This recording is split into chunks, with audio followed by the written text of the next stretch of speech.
This video disproves Olin's loanable fund theory.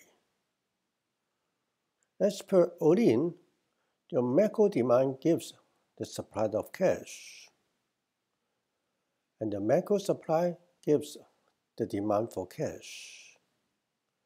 And the intersection of the two money curves determines the equilibrium interest rate. However, when both the apple and the beef markets are in equilibrium, no money is needed. Here is how it works. John buys beef from Mary by paying apple to Mary, while Mary buys apple from John by paying beef to John.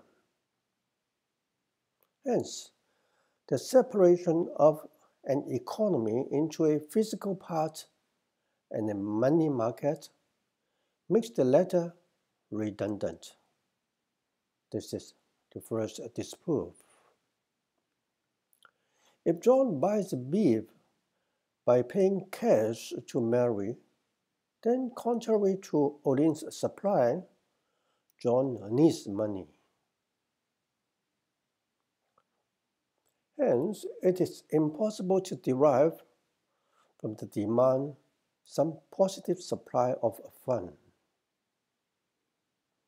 When his demand for goods already means a demand for fund, it is also redundant to say that John's supply gives another demand for fund.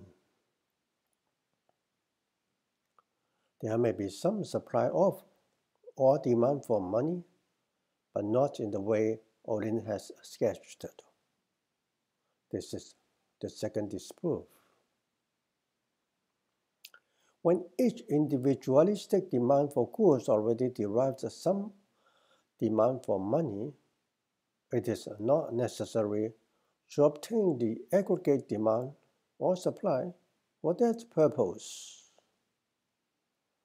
As a matter of fact, such aggregation is impossible for both the vertical and horizontal axes of each individualistic demand or supply measure differently. Hence, even the left graph does not exist, and Olin's theory is completely disproved.